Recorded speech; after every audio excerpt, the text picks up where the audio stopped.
हमारे channel Ahmad infotech को subscribe करें और इस बेल आइकन पर जरूर प्रेस करें, जिससे कि आपको हमारी हर नेक्स्ट वीडियो की नोटिफिकेशन इजीली मिल पाए और आप हमारे साथ बने रहें।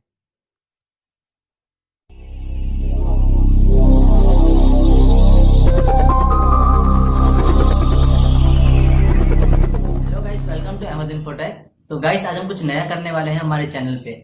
आज हम कीबोर्ड की मैकेनिकल कीबोर्ड की अनबॉक्सिंग करेंगे और आपको डिफरेंस बताएंगे मैकेनिकल कीबोर्ड और नॉर्मल कीबोर्ड में क्या डिफरेंस होता है। तो ये सारी चीजें हमें बताएंगे हमारे दोस्त, जिनका एक यूट्यूब चैनल है डार्क साइड नाम से, और ये उस चैनल पे गेमिंग करते हैं। ये सबसे ज्यादा गेम पबजी खेलते हैं और सीएस को खेलते हैं, और ये काफी अच्छे गेमर हैं और इन्होंने काफी गेमिंग कॉम्पिटिशन में पार्टिसिपेट किया है और वहां पे इनको प्राइज भी मिला है। तो आप इनकी वीडियो देख सकते हैं इनके चैनल पे जाके, लिंक आपको डिस्क्रिप्शन में मिल जाएगा। आप वहां से जाके इनका चैनल चेक कर सकते हैं और आपको काफी सारी वीडियो मिल जाएगी गेमिंग के ऊपर, और काफी अच्छी वीडियोस बनाते हैं ये। तो आज ये हमें बताने वाले हैं कि मैकेनिकल कीबोर्ड और नॉर्मल कीबोर्ड में क्या डिफरेंस है और इनके प्राइस में क्या डिफरेंस आता है और ये महंगे क्यों होते हैं। तो ये सारी चीजें डिस्कस करने वाले हैं इस वीडियो में। Guys, जैसा कि देख सकते हैं, हमने बोला था आपसे कि हम दो कीबोर्ड के बारे में बात करेंगे। एक मैकेनिकल होगा और एक हमारा नॉर्मल जो ऑफिस वर्क के लिए होता है, मेम्ब्रेन कीबोर्ड बोलते हैं इसको। तो मैकेनिकल कीबोर्ड में इसमें डिफरेंस क्या होता है? सबसे पहला, मेम्ब्रेन कीबोर्ड एक फिल्म के ऊपर काम करता है। फॉर एग्जांपल, आपने टीवी का रिमोट देखा होगा, कभी आपसे टूट गया होगा बचपन में, तो उसके अंदर आपको एक रबर टाइप का वो मिलता है जिसपे सर्किट बना होता है, कुछ इतने बड़े शेप और साइज का होता है, उस पर सर्किट्स बने होते हैं, जिसपे बटन दबाते हैं तो काम करता है वो। तो वैसा ही कुछ इसके अंदर भी होता है, सेम। आप गूगल करना मेम्ब्रेन कीबोर्ड के इंटरनल पार्ट्स तो आपको पता लग जाएगा। अब उसमें क्या डिफरेंसेस हैं कि पहला एक होता है रिएक्शन टाइम। रिएक्शन टाइम मतलब आपका कीबोर्ड में जो अपना बटन दबाया, वो कितनी देर तक सिस्टम को इन्फॉर्मेशन देगा कि आपका कीबोर्ड ने ये बटन दबाया और मुझे ये एक्शन लेना। फॉर एग्जाम्पल, आपने एंटर दबाया और सिस्टम पे वो एंटर कितनी देर में काम करेगा। मान लो आप वर्ड पे काम करते हैं, एंटर दबाने के बाद वो एंटर एक्चुअल में कब होता है, तो इस कीबोर्ड में उसका डिफरेंस है 4 मिली सेकेंड। मतलब एक सेकंड के अंदर 100 मिली सेकेंड होते हैं, उसका फोर्थ पार्ट होता है लगभग, मतलब 4 आउट ऑफ 100। लेकिन जो हमारे पास मैकेनिकल कीबोर्ड्स होते हैं उनमें डिफरेंस ये होता है, ये मेम्ब्रेन का काम नहीं करते। इनके अंदर मेटल के पार्ट्स होते हैं, हर कीबोर्ड का एक अलग बटन का एक अलग सर्किट होता है, हर बटन का एक अलग सर्किट होता है। तो वो रबर का कुछ प्लास्टिक का ऐसा होता है, लेकिन इसके अंदर जो सर्किट होता है वो पूरा मेटल का होता है, स्प्रिंग लगी होती है जिससे कीज वापिस ऊपर आ जाती है हमेशा और टूटने का भी डर नहीं होता। तो ये ड्यूरेबल होता है। वो 1 मिलियन की प्रेसेस के लिए टेस्ट होता है, ये 70 मिलियन की प्रेसेस के लिए टेस्टेड होता है और ड्यूरेबल ज्यादा होता है उससे। अब बात करते हैं प्राइस की। प्राइसिंग ऐसे होती है, आप अगर लॉजिटेक कंपनी का देखें तो 8,000 से शुरू है मैकेनिकल कीबोर्ड, एक अच्छा मैकेनिकल कीबोर्ड। अब 8,000 क्यों? पहला तो आपको ब्रांड की वजह से, क्योंकि अब वो लॉजिटेक बहुत अच्छी कंपनी है तो ऑब्वियसली वो प्राइसिंग उसी के हिसाब से रखती है, और उनका जो सर्किट होता है वो बहुत ही अच्छी कंपनी से बनवाते हैं, तो जो और ऊपर से वारंटी भी ज्यादा मिलती है। मगर हम एक बजट में मैकेनिकल कीबोर्ड की बात कर रहे थे, तो उसका ऐसा कुछ होगा, हमने जेब्रॉनिक्स का मैक्स प्रो सिलेक्ट किया उसके लिए, बिकॉज उसमें आपको सेम फंक्शंस मिल रहे थे। 1 साल की आपको वारंटी भी मिलेगी इसके साथ, और आपके अंदर कोई डिफरेंस नहीं आएगा। मैकेनिकल कीबोर्ड ये ड्यूरेबल भी बहुत ज्यादा है, इसका वेट खुद 2 किलो से ऊपर है। आप जब खरीदोगे तो खुद समझ में आ जाएगा, कभी अगर खरीदा आपने।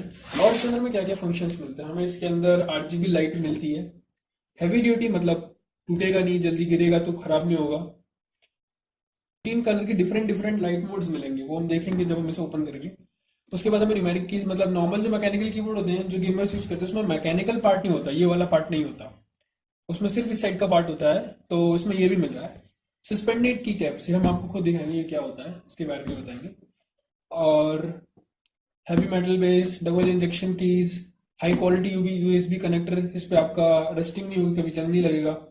ब्रेडेड केबल, ब्रेडेड केबल मतलब आपकी तार पे कपड़ा लिपटा होगा, कि मतलब प्लास्टिक कट जाता है, रबर कट जाता है, तो वो कपड़े से काफी ज्यादा ड्यूरेबिलिटी होती है।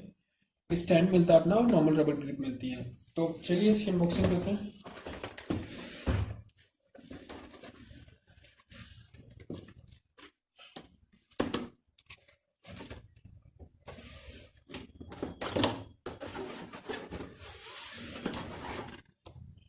ये कुछ इस तरीके से इसमें पैक होके आता है, चलिए देखते हैं। देखिए, ये है इसकी ब्रेडेड केबल। आपको डिफरेंस देख सकते हैं, ब्रेडेड केबल और हमारा जो नॉर्मल केबल पे माउस आता है, जो मेरा उसमें लगा भी हुआ है ऑलरेडी, लेकिन अभी है नहीं। तो ये नॉर्मल प्लास्टिक केबल सबका कट जाएगा कभी भी अगर आप शार्प ऑब्जेक्ट के इसके इनकाउंटर में आ जाएगा ये। तो ब्रेडेड केबल का डिफरेंस क्या होता है, आप खुद देख सकते हैं उसकी और उसमें डिफरेंस कितना है। ये इसके 3 टाइम्स ज़्यादा मजबूत है, या 10 टाइम्स बोल लीजिए, और साइज़ भी काफ़ी सही है इसका। हमारे पास इसके अंदर ग्रिपिंग के लिए इसके पास हमें ऑलरेडी फ्लिप फ्लॉप बोला जाता है इनको हमारे लोकल लैंग्वेज में। हाँ, उसके बाद ये बताते हैं इसका मिलता है, और इसके अंदर कोई ड्राइवर्स की सीडी नहीं है, तो ये ऐसे ही वर्क करेगा, तो ड्राइवर्स की टेंशन नहीं होगी। सर रख देते हैं अलग।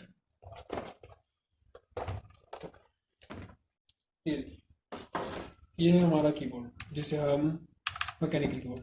अब कीज में डिफरेंस देख सकते हैं, इसमें दबाने पे कोई साउंड नहीं आती है क्योंकि इसमें सिर्फ एक रबर का पार्ट है, लेकिन इसे दबाने पे एक साउंड आता है जो हमें साफ पता लग रहा है इसके अंदर कुछ मेटल का पार्ट है। ये स्प्रिंग की वजह से वापस ऊपर आता है। इसके अंदर का हम पार्ट देख लेते हैं, तो अब मैं आपको उसको थोड़ा क्लोज लगा दिखाता हूँ। आप इसके अंदर देख सकते हैं कि हर की का अलग सर्किट है। इस ब्लू पार्ट के नीचे एक स्प्रिंग होता है जो वापस ऐसे इसी पोजीशन में लाता है। वो स्प्रिंग काफी हैवी मटेरियल से और काफी स्ट्रॉन्ग मटेरियल से बनता है, तो वो टूटेगा नहीं जल्दी। इस चीज की श्योरिटी आपको कंपनी देती है। तो आप इस कीबोर्ड करने के बाद बेफिक्र रहिए।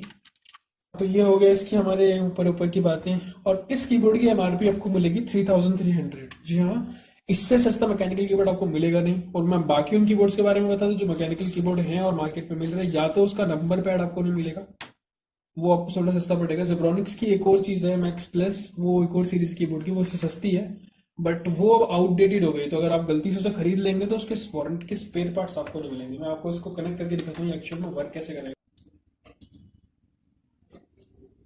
तो गाइस देख सकते हैं मैंने रूम में थोड़ा डार्कनेस कर दिया ताकि आपको इसके अंदर की एलईडीज प्रॉपर दिखें और प्रॉपर आपको समझ में आए कि how these LEDs are going to work. मैं आपके अंदर इसके डिफरेंट एलईडी के मोड्स हैं। आप इसको चाहे सॉलिड कलर पे छोड़ सकते हैं, तो आप इसके ऊपर डिफरेंट सॉलिड कलर्स देख सकते हैं कि इसमें अलग अलग कलर्स हैं बार बार। आप इसको खुद स्विच कर सकते हैं, यूजर मैनुअल में देख लीजिएगा कलर्स कैसे कैसे चेंज हो रहे हैं। जैसे ये आप देख सकते हैं कि रेड से येलो हुआ, येलो से ग्रीन हुआ, एंड आई थिंक अभी ब्लू हो जाएगा। तो डिफरेंट मोड। दूसरा मोड आता है आपका की प्रेसिंग का, कि जहाँ की प्रेस करोगे तो आप वहाँ पे इम्पैक्ट करेगा। नम पैड पे दबाओगे तो नम से जाएगा, ये दबाओगे तो ए की साइड से जाएगा। इसके बाद तीसरा मोड होता है कि आपका जो की दबाओगे वो इधर चलेगी। तो these are very interesting lightning modes. इसके अंदर आपको एक और मिलता है जिसके अंदर आपको ये डिफरेंट शेड्स आते रहते हैं। तो देखिए कितना कूल लगता है गेमिंग करते वक्त इन चीज़ों को लगा के। आप से RGB कर दो, चाहे रेड कर दो, चाहे येलो कर दो, ऑरेंज कर दो, ग्रीन कर दो, ब्लू कर दो, पर्पल कर दो, व्हाटएवर। इसके अंदर बहुत सारे डिफरेंट आपको मोड्स मिलेंगे। ये देखिए ब्लिंकिंग, ब्रीदिंग इफेक्ट बोलते हैं इसको। लाइक ये स्टार्ट होता है, डिफरेंट कलर्स आप चूज कर सकते हैं इसके अंदर। आपको जो मन करे वो कलर आप यूज कर लेना। गेमिंग के टाइम पे प्रोफेशनली कीबोर्ड टाइप्स होते हैं। परफॉर्मेंस वाइज भी ये कीबोर्ड ओवरऑल देखा जाए तो बहुत अच्छा है। मेरे फ्रेंड्स यूज करते हैं, मैं यूज कर रहा हूँ इसको। मैंने भी काफी पहले किसी भी इसको जो पुराना वर्जन था उसे भी यूज किया था, मुझे कोई प्रॉब्लम नहीं आई और आनी भी नहीं चाहिए। खैर अगर आप इसको ठीक से यूज करते हैं तो कोई फिजिकल डैमेज ना हो, कुछ ना हो, तो ये कीबोर्ड मुझे नहीं लगता कोई डिफरेंस आएगा इसकी परफॉर्मेंस में।